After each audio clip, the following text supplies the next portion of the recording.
গলা কিরকম শুকিয়ে যাচ্ছে।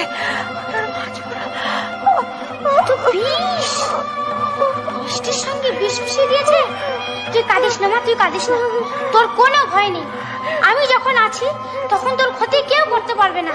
আমি এক্ষুনি ওষুধ নিয়ে আসছি, তুই কাঁদিস না মা, তুই কাঁদিস না। বাঁদর বড় রানীকে রেখে ছুটে গেল বনে ওষুধের সন্ধানে। জঙ্গল থেকে লতা পাতা গাছের শিকড় এনে বড় রানীকে খাইয়ে দিল। বড় রানীর অসুখের খবর পৌঁছে গেল মহারাজের কাছে। মহারাজা খবর পেয়েই হন্তদন্ত হয়ে ছুটে এলেন নতুন মহলে দুয়ো রানীর কাছে। সঙ্গে এলেন রাজবৈদ্য, মন্ত্রী, শান্ত্রী, যে যেখানে ছিল সবাই। ভিড় দেখে বাঁদর তো রেগে আগুন। এত লোকজন নিয়ে কেন এসেছেন রাজামশাই? যান যান, আমি ওষুধ দিয়েছি, মা আমার ভালো আছে, মাকে ঘুমোতে দিন। আপনারা এখন যান যান। আর দুয়ো রানীর কি হলো?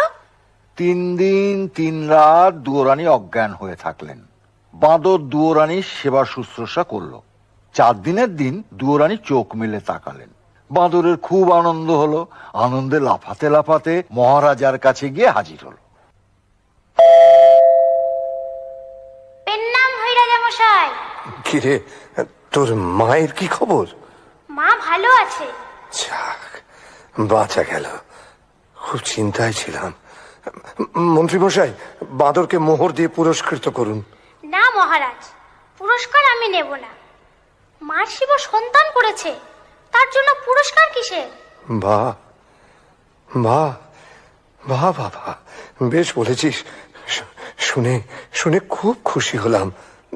তাহলে আমার কাছে তুই আর কি চাস বল? পুরস্কারের বদলে আপনার কাছে বিচার চাই। বিচার? কিসের বিচার? কার বিচার? আমার মাকে যে বিষ খাইয়েছিল, যার পরামর্শে বিষ খাওয়ানো হয়েছিল, তাদের বিচার। বামনি আর আপনার ছোট রানী সুরানীর বিচার। ঠিক বলেছিস, ঠিক বলেছিস। ওদের উপযুক্ত শাস্তি দেব আমি। মন্ত্রী মশাই, আদেশ করুন মহারাজ। মন্ত্রী মশাই, ছোট রানীকে বন্দিশালায় বন্দি করে রাখুন।